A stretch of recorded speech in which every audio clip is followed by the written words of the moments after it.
तो कंपैशन और अटैचमेंट में क्या फ़र्क है?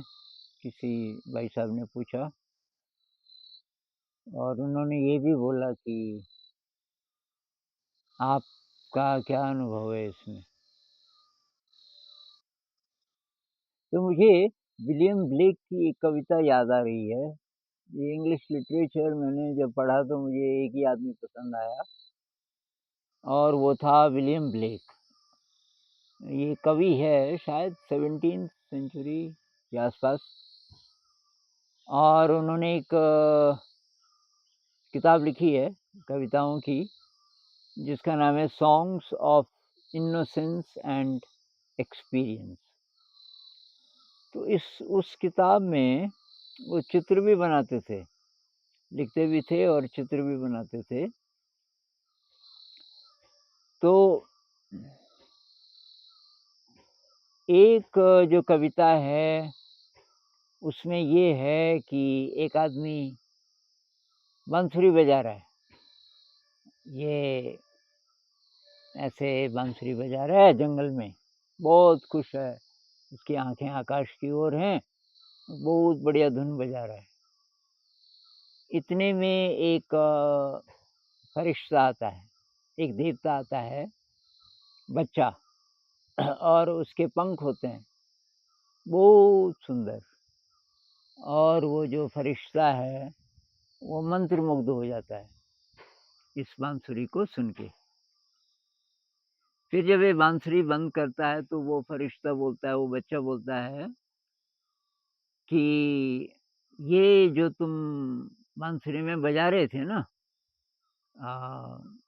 इसको गाओ, तो मतलब इसको शब्द दो। तो ये फिर गाने लगता है और वो बच्चा बहुत खुश होता है। उसके बाद जब गाना खत्म हो जाता है, वो बच्चा बोलता है अब इसको लिख लो, ताकि और लोग भी और लोगों तक भी ये पहुँच सके। और उसके बाद ये लिखने लगता है और बच्चा चला जाता है और इसको अब बच्चे का ख़्याल नहीं है, अब ये लिख रहा है। उसका नाम है शायद इंस्पिरेशन या नाम कुछ और भी हो सकता है, लेकिन मीनिंग ये है कि वो इंस्पिरेशन है और तो प्रेरणा मिली और उस बच्चे के प्रति जो इसका भाव है, तो उसको विशुद्ध प्रेम कह सकते हैं। ये प्रेम की फीलिंग थी और प्रेम की फीलिंग से इंस्पिरेशन मिली तो उससे क्रिएटिविटी आई और बच्चा चला गया, इसका कोई गम नहीं उसको, ख़्याल भी नहीं कि बच्चा चला गया। ये तो हुई एक स्थिति। फिर कोई दूसरी पोएम है, जिसमें पहला चित्र बिल्कुल वैसे ही है, फिर बांसुरी बजा रहा है, फिर देवता आता है। लेकिन इस बार उस देवता को देख के और उसके प्रति बहुत ज़्यादा प्रेम हो जाता है और वो बोलता है ये तो भाग जाएगा। तो वो धीरे-धीरे उसको अपनी तरफ बुलाता है और फिर पकड़ लेता है। वो जो बच्चा है पंख वाला उसको पकड़ लेता है और फिर अगली तस्वीर ऐसी है कि उसने टोकरी में उस बच्चे को रखा हुआ है। टोकरी को ऊपर से रस्सी से ऐसे बाँधा हुआ है ताकि वो बाहर ना निकल जाए। टोकरी को सिर पे रख के चल रहा है। अब बांसुरी नहीं है उसके पास और अब उसकी आँखें ज़मीन की तरफ हैं। तो वो जो प्रेम था, विशुद्ध प्रेम था, बोझ बन गया और उसने कैद कर लिया इसको। उड़ान खत्म हो गई। ये जो बच्चा है जो उड़ सकता था आकाश में, दोनों से आकाश छिन गया, बच्चे से भी, बच्चा उड़ान नहीं भर सकता और ये जो बांसुरी वाला है इसके पास बांसुरी नहीं है और इसकी आँखें अब आकाश की ओर नहीं है, ज़मीन की ओर है। तो ये अटैचमेंट है मेरे ख़्याल से। अटैचमेंट में हम बंध जाते हैं। अटैचमेंट में हम बंद इसलिए जाते हैं कि हमें लगता है कि इसके कारण आपको किसी पे प्यार आया और आपको लगता है ये इसके कारण ही ये प्रेम टिक सकता है, तो इसको पकड़ लेंगे। यही तो होता है प्रेम कथाओं में। पकड़ लेते हैं, शादी कर लेते हैं, उसके बाद वो फीलिंग तो गायब हो जाती है। तो अब ऐसा है कि ब्लैक एंड व्हाइट तो है नहीं।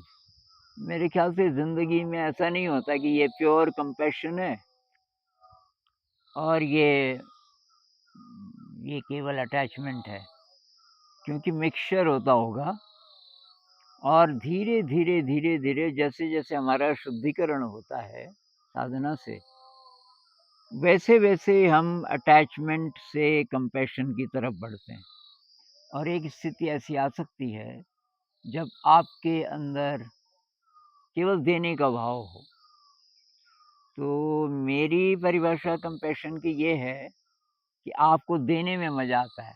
आपके पास जो भी है, कोई टैलेंट है आपके अंदर जो भी खूबसूरती है, जो भी अच्छी चीज़ आपको लगी, आप उसको शेयर करना चाहते हो और उसको शेयर करने में, उसको देने में आपको मज़ा आता है और जब आप देते हो तो कइयों का भला होता है, किसी का दर्द ख़त्म हो जाता है ज़िंदगी से, किसी की चिंता ख़त्म हो जाती है, किसी के पास वो विद्या आती है तो उसका कॉन्फिडेंस बढ़ता है। मतलब जो भी आपके पास शक्ति है, उसको बाँटने में आपको अगर मज़ा आ रहा है और बदले में कुछ नहीं चाहिए, बदले में आपको कुछ नहीं चाहिए, तो ये शायद कंपैशन की एक प्रैक्टिकल डेफ़िनिशन हो सकती है। अब अटैचमेंट में हमेशा ये पकड़ने का भाव रहेगा। अटैचमेंट में एक प्रकार की पॉवर्टी है, मतलब एक प्रकार की गरीबी है कि अ, मेरी ज़िंदगी में खूबसूरती तब आएगी जब मेरे पास ये होगा, ये व्यक्ति होगा जिससे आपका प्यार हुआ और उसके कारण तब विकृति आती है। क्योंकि आप भूल जाते हो कि आप स्रोत हो प्रेम का। कंपैशन में ये बात है कि मैं स्रोत हूँ, मेरे से ये प्रेम निकल रहा है और ये उस पर डिपेंडेंट नहीं है। बाहर की स्थितियों पर, बाहर कोई व्यक्ति है, ये है, वो उस पर डिपेंडेंट नहीं है।